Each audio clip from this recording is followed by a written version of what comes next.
People don't want to follow the lines, and it's just too much.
Every time I come to Goodwill, I think I do shopping cart.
Okay, so the Goodwill on a Sunday is crazy, especially in Little Rock. I'm in Little Rock, Arkansas. I live in Pine Bluff, but sometimes I come here because sometimes they have better stuff. But anyways, it's a lot of people in there today, and people don't want to follow the lines, and it's just too much. But nonetheless, I paid $12.68, but I rounded up.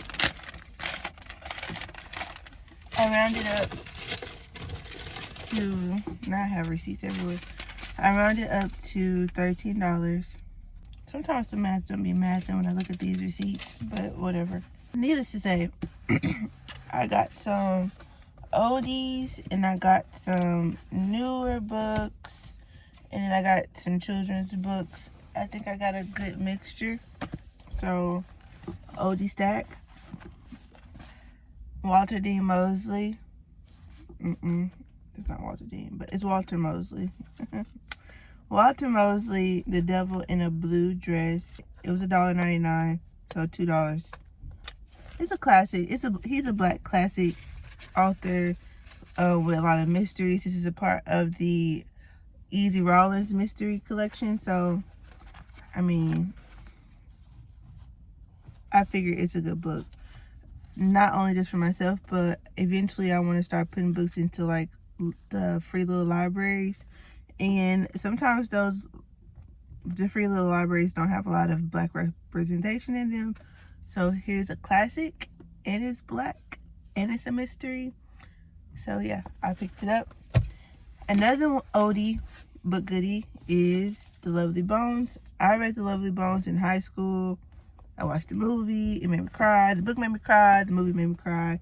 And so I figured this would be also a good book. I'm trying to get these stickers off.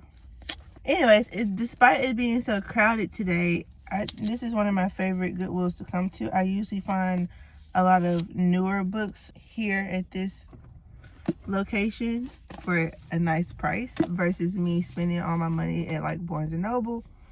because I'm trying to do better with my book spending habits, like all of us. But anyways, Lovely Bones is in, you know, decent condition. There's a small tear, you know, on the cover, but ultimately, I think the book is in good condition. There's no writing in it. Has anyone else read The Lovely Bones? Did you cry too? I cried. So that's my second oldie. And then I have another classic. I have a Cornel West book, also black. And it was $1.99. It was a green tag, so I actually got it today for $1. And again, Cornel West is, you know, pretty important in the black community. He has a lot of think pieces, speeches, essays, etc. about race in the United States, across the diaspora. And so again, this is even though it's an older book, it's still in pretty good condition. There's no writing in it as far as I saw when I first went through it. First published in 93, and the epilogue was copyrighted in 94, which is, I was born in 94, so this is 30 years old. For my children's books, I got In the Time of the Drums.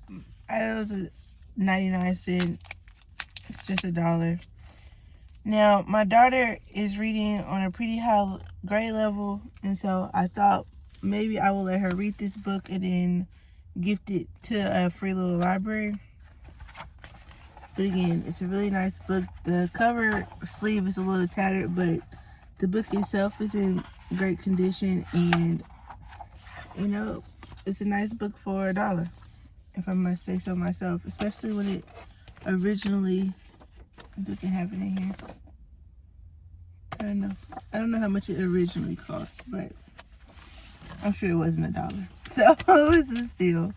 It's by K.L. Siegelson. Art is by Brian Pinkney. I don't know if this is a black author book, but I know that the book has black characters. And I say that because a lot of children's books that feature black characters are sometimes not written by black authors. A lot of those actually like that exist, especially before the recent years, where there's a lot more black children authors out here that are getting published. Many of the authors were white. They were just creating black characters. So I mean, the representation was there, but now it's even more representation when the characters are black, and then the person who's writing about the black characters are also, you know, black. So, and then here's a newer book, Hair Love. All right, this is by Matthew Cherry.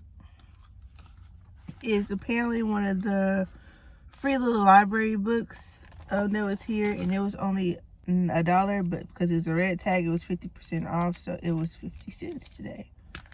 And again, it's in decent. It's not written in, but it's kind of beat up. The pages are a little crinkly, right? However, you know, I'm sure a child would love to read this book with all this beautiful, beautiful representation. It's so cute. Look at that dad really trying to get in there. So those are my two children's books. And then finally, my newer books that I got. I just happened to see this one, which is Blood on Their Hands by Mandy Matney, I think. It was $2.50. It's a yellow tag, so it's just $2.50. There was no discount. But this book is about the murders in South Carolina. I'll be going to South Carolina soon, so I am considering keeping this book for myself just so I can read it. I really enjoyed watching the Netflix series about this, and so I do want to read it from the point of view of the reporter who was kind of following this before it became a Netflix series and before it became really big on the news at the time. So this was published in 2023, so it's fairly new. So it's one of our newer more recent books. It was published last year. This next book was first published in 2021, but I've been seeing it like all over, the internet and things like that. It's the same author that wrote Before the Coffee Gets Cold. It's called Tales from the Cafe. I really did want to try Before the Coffee Gets Cold. I just really like the covers, and I never bought it because I didn't want to pay $20 for a book, if I'm being honest. So I got the second book here, and I only had to pay $2.50 for it. So hopefully somewhere along the line I'll find the first book, Before the Coffee Gets Cold, at a cheaper price than $20. But Tales from the Cafe, it follows 4 new customers who hope to travel back in time in a little Japanese cafe.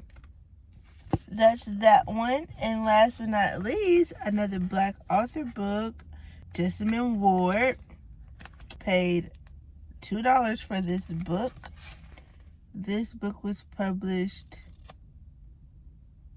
It's published apparently in 2011, but I'm just really starting to see this like out and about. So Salvage the Bones by Jessamine Ward.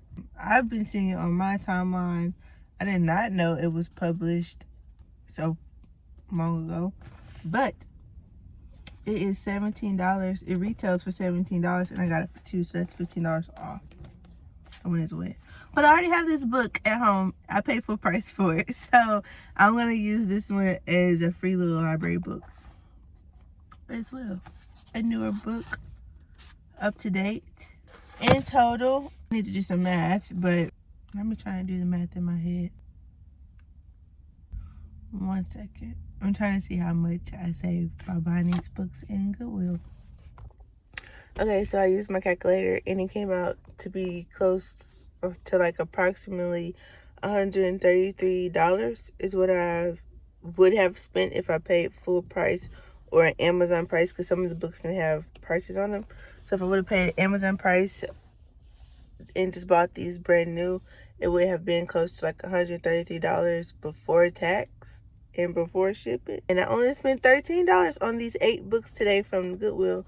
And so that means I saved $120. So yeah, I'm proud about that. I am getting sleepy now. I'm still waiting for my son to finish with his program, and we're going to head home back to Pine Bluff. So thank you for joining me today on my little shopping trip to the Goodwill to find some affordable book options. A good range for my family and myself, and just in general, good book options. And I'll see y'all next time.